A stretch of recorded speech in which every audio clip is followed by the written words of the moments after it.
Hello नमस्कार प्यारे साथियों, कैसे हैं आप सभी लोग। आप सभी का स्वागत है हमारे भारतीय सार के यूट्यूब प्लेटफॉर्म पर। तो आज से हम लोग स्टैटिक जीके की एक नई सीरीज स्टार्ट कर रहे हैं टॉपिक वाइज, जिसमें आज हमारा टॉपिक है नोबेल प्राइज। नोबेल प्राइज के बारे में ऑल अबाउट इंफॉर्मेशन, जो कि मतलब सारे एग्जामों में आजकल वनडे एग्जामों में पूछे जाते हैं क्वेश्चन। जितने भी क्वेश्चन बन सकते हैं उनको सारों को डिस्कस करेंगे हम लोग। क्या इंपॉर्टेंट फैक्ट हो सकते हैं, क्या एग्जाम के अकॉर्डिंग महत्वपूर्ण क्या चीज़ें हो सकती हैं, ठीक है। तो सारी चीज़ें हम लोग डिस्कस करेंगे। तो चलिए बिना किसी देरी के आज का स्टार्ट करते हैं।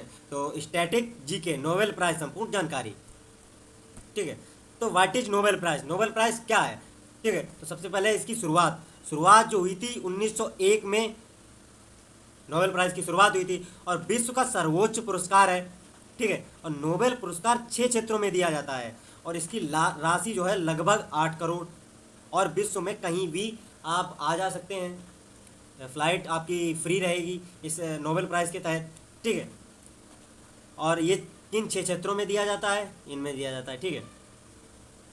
सबसे पहले फिजिक्स, केमिस्ट्री, शांति, साहित्य, चिकित्सा और अर्थशास्त्र। अर्थशास्त्र को बाद में जोड़ा गया था 1968 में। ये 5 पहले मिलते थे, भौतिकी, रसायन, शांति और साहित्य और चिकित्सा, ठीक है। इकोनॉमिक का ये लास्ट में जोड़ा गया था। नोट, शांति का नोबेल नॉर्वे की राजधानी ओस्लो में दिया जाता है। ये सबसे इम्पोर्टेंट फैक्ट है। शांति का नोबेल जो है वो नॉर्वे की राजधानी ओस्लो में दिया जाता है, बाकी सारे स्वीडन की राजधानी स्टॉकहोम में दिए जाते हैं। ये लाइन आप याद रखना, ठीक है। नेक्स्ट चलते हैं। कौन थे अल्फ्रेड नोबेल, ठीक है। अल्फ्रेड नोबेल के बारे में जान लेते, जिनके याद में ही हम लोग नोबेल पुरस्कार ये वितरित किए जाते हैं, ठीक है। जन्म 21 अक्टूबर 1833 में स्वीडन में हुआ था। ये इंपॉर्टेंट है, ठीक है। ये एक स्वीडिश रसायनज्ञ, अभियंता, आविष्कारक, व्यापारी और लोकप्रिय व्यक्ति थे, ठीक है। लोकप्रिय और परोपकारी भी, ठीक है। इनके पिता इमैनुअल नोबेल, ठीक है। इनके पिता का नाम इमैनुअल नोबेल था, ठीक है। इमैनुअल नोबेल एक स्वीडिश इंजीनियर, वास्तुकार, आविष्कार और उद्योगपति थे, ठीक है। और इनकी जो अल्फ्रेड नोबेल थे उनकी दिसंबर 1896 में मृत्यु हो गई थी, ठीक है। नेक्स्ट चलते हैं हम लोग। नोबेल फाउंडेशन के बारे में जानते हैं। नोबेल फाउंडेशन क्या है, कैसे क्या है, ठीक है। इसकी स्थापना जो है 29 जून 1900 को हुई थी, ठीक है। और 1 साल के बाद से ही 1901 में ही वितरण शुरू हो गया था नोबेल प्राइज़ का, ठीक है। 1901 से नोबेल पुरस्कार दिए जाने लगे। नोबेल फाउंडेशन, ठीक है। ये लोगो है इसका। स्टॉकहोम में नोबेल पुरस्कार स्वीडन के राजा के हाथों से मिलता है। ये इंपॉर्टेंट फैक्ट है। स्टॉकहोम में जो है नोबेल पुरस्कार स्वीडन के राजा के हाथों से मिलता है, क्योंकि स्वीडन में अभी भी राजशाही शासन है।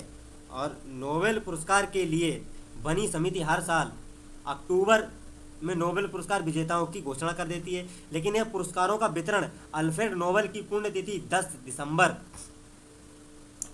दिसंबर को किया जाता है, ठीक है। मतलब ये घोषणा हो जाती है अक्टूबर में और वितरित किए जाते हैं 10 दिसंबर को, ठीक है। चलते हैं नेक्स्ट की तरफ। आ जाइए अब 2 बार पुरस्कार से सम्मानित व्यक्ति, मतलब 2 बार किन किन व्यक्तियों को मिल चुका है नोबेल, ठीक है। नंबर 1 पर आती है मैडम क्यूरी। इनको फिजिक्स के लिए 1903 में रेडियो एक्टिविटी के लिए पुरस्कार मिला था, ठीक है। और फिर सेकंड इनको मिला था केमिस्ट्री में 1911 में रेडियम के लिए, ठीक है।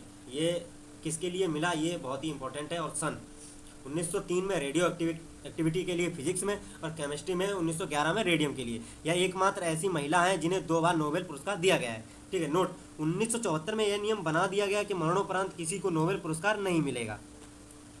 नेक्स्ट स्लाइड पे चलते हैं हम लोग। Number 2 John Bardeen. John Bardeen जो है इनको भी 2 बार मिल चुका है। फिजिक्स में 1956 में ट्रांजिस्टर के लिए, और फिजिक्स में ही दोबारा मिला था 1972 में इन्हें अतिचालकता सुपर कंडक्टिविटी के लिए, ठीक है। नंबर 3 पे आते हैं फ्रेडरिक सेंगर।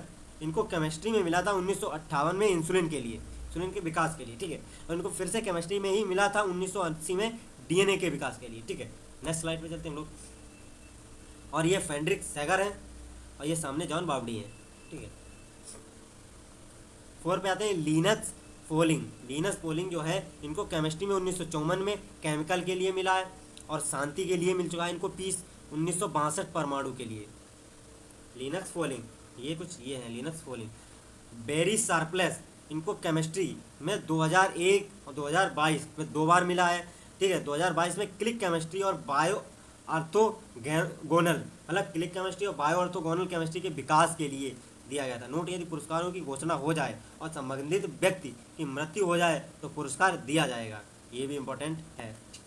ठीक है, नेक्स्ट स्लाइड पे चलते हैं हम लोग। जॉन वी गुड इनफ, ठीक है, जॉन वी गुड इनफ सर्वाधिक उम्र में पुरस्कार प्राप्त करने वाले व्यक्ति। जॉन वी गुड इनफ को 97 की उम्र में नोबेल प्राइज मिला। जॉन गुड इनफ को केमिस्ट्री के क्षेत्र में 2019 का नोबेल प्राइज दिया गया। ठीक है, मलाला यूसुफजई, इन्हें 2014 में नोबेल शांति पुरस्कार दिया गया। ठीक है, इनका जन्म 1997 में पाकिस्तान के खैबर पख्तूनवा प्रांत के स्वात जिले में हुआ था। वर्ष 2012 में 14 वर्ष की आयु में तालिबानियों ने गोली मारकर हमला किया। ठीक है, red cross society, red cross की स्थापना 1863 में हुई थी। संस्थापक हेनरी डुनेंट हैं। मुख्यालय जेनेवा स्विट्जरलैंड में है और किसी भी युद्ध, बीमारी और आपदा के समय ये संस्था लोगों की सहायता करती है। ठीक है, red cross, Henry Dunant. Red cross society को 3 बार 1917, 1944, 1963 इसमें 3 बार नोबेल शांति पुरस्कार से सम्मानित किया जा चुका है। विश्व रेड क्रॉस दिवस 8 मई को मनाते हैं। शरणार्थियों के लिए संयुक्त राष्ट्र उच्चायुक्त, इसने 1954 से 1981 में शांति नोबेल पुरस्कार जीता था।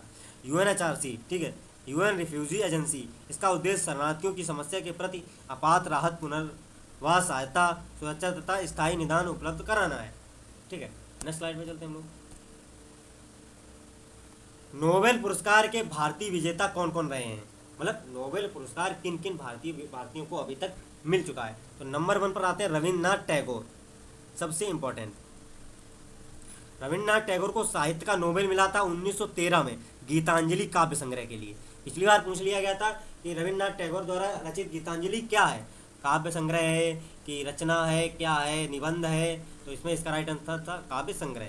चंद्रशेखर वेंकट रमण, इनको फिजिक्स में मिला है 1930 में प्रकाश के प्रकीर्णन यानी कि स्कैटरिंग ऑफ लाइट के लिए 1930 में ही इनको फिजिक्स का नोबेल पुरस्कार मिला, चंद्रशेखर वेंकट रमण को। नेक्स्ट स्लाइड पे चलते हैं हम लोग। क्वेश्चन नंबर, मतलब हरगोविंद खुराना जो थे चिकित्सा मेडिसिन के लिए, इनको मिला 1968। डीएनए की व्याख्या एवं प्रोटीन संश्लेषण में कार्य किया था इन्होंने 1968 में, तभी इनको हरगोविंद खुराना को चिकित्सा के लिए नोबेल पुरस्कार दिया गया था। मदर टेरेसा शांति पीस के लिए 1979 भारत की नागरिकता मिली, गरीब व असहाय लोगों की मदद की। ठीक है, इन्हें 1979 में शांति का नोबेल मिला था। नेक्स्ट स्लाइड पे चलते हम लोग। डॉक्टर सुब्रमण्यम चंद्रशेखर, इनको भौतिकी यानी कि फिजिक्स में मिल चुका है नोबेल पुरस्कार। और 1983 में चंद्रशेखर सीमा, जो 1983 में चंद्रशेखर सीमा जो है, इसके लिए इनको फिजिक्स में नोबेल पुरस्कार दिया गया था। तारों के जन्म व मृत्यु के संबंध में सिद्धांत का प्रतिपादक किया अमर्त्य सेन। 1998 अर्थशास्त्र इकोनॉमिक। वीएस नायपॉल 2001 साहित्य के लिए वीएस नायपॉल को मिल चुका। वेंकट रमण रामकृष्णन 2009 केमिस्ट्री राइबोसोम संरचना के लिए इनको पुरस्कार मिल चुका है। नेक्स्ट स्लाइड पे चलते हैं हम लोग।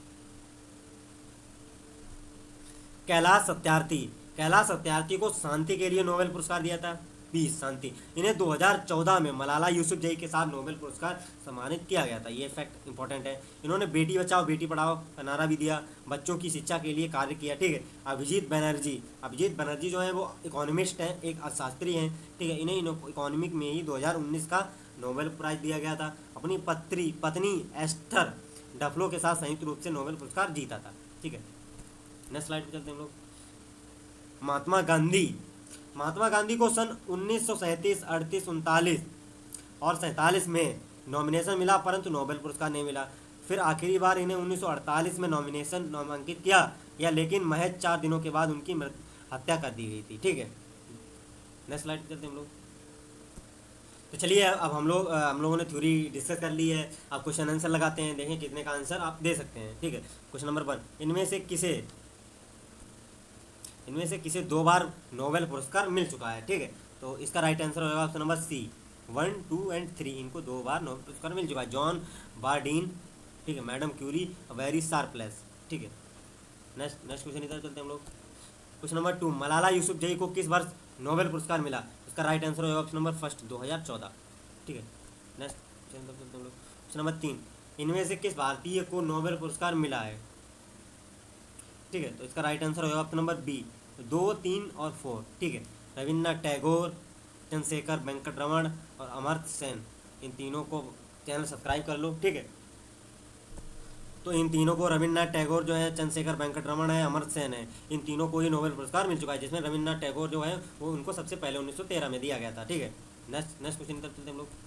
क्वेश्चन नंबर 4, अर्थशास्त्र के नोबेल की शुरुआत किस वर्ष की गई थी? अर्थशास्त्र के नोबेल की शुरुआत जो है 1968 में की गई थी। ऑप्शन नंबर फर्स्ट इसका राइट आंसर हो जाएगा।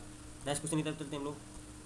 नोबेल पुरस्कार कितने क्षेत्रों में दिया जाता है? तो इसका राइट आंसर है ऑप्शन नंबर बी 6 क्षेत्रों में। ठीक है, जैसे कि फिजिक्स हो गया, केमिस्ट्री हो गया और शांति हो गया, लिटरेचर हो गया, मेडिसिन हो गया, इकोनॉमिस्ट हो गया। ठीक है, नेक्स्ट क्वेश्चन की तरफ चलते हैं लोग। नोबेल पुरस्कार किसकी याद में दिया जाता है? ठीक है, तो इसका राइट आंसर होगा option number B Alfred Nobel. इनकी याद में नोबेल पुरस्कार दिया जाता है। नेक्स्ट क्वेश्चन की तरफ चलते हैं हम लोग। नोबेल पुरस्कार कब दिया जाता है? तो इसका राइट आंसर है ऑप्शन नंबर सी 10 दिसंबर को। ठीक है, और वितरित किया जाता, मतलब घोषणा की जाती है अक्टूबर को और वितरित किया जाता है 10 दिसंबर को। नेक्स्ट क्वेश्चन की तरफ चलते हैं हम लोग। क्वेश्चन आज का लास्ट क्वेश्चन है, इनमें से किस क्षेत्र में नोबेल नहीं दिया जाता है? ठीक है, जैसे भौतिकी में दिया जाता है, शांति में दिया जाता है, इकोनॉमिक्स, आर्ट में नोबेल पुरस्कार नहीं दिया जाता है। इसका राइट आंसर है ऑप्शन नंबर डी। ठीक है, अगर सेशन अच्छा लगा हो तो लाइक एंड कमेंट करके ज़रूर बताएं। तो और जिन लोगों को नेक्स्ट टॉपिक पढ़ना है तो कमेंट करके बता दें हमें कि कौन सा टॉपिक पढ़ना चाहते हैं आप लोग हमसे। ठीक है, तो उसी टॉपिक पे हम लोग वीडियो डालेंगे। ठीक है, तो मिलते हैं नेक्स्ट वीडियो में, तब तक जय हिंद जय भारत।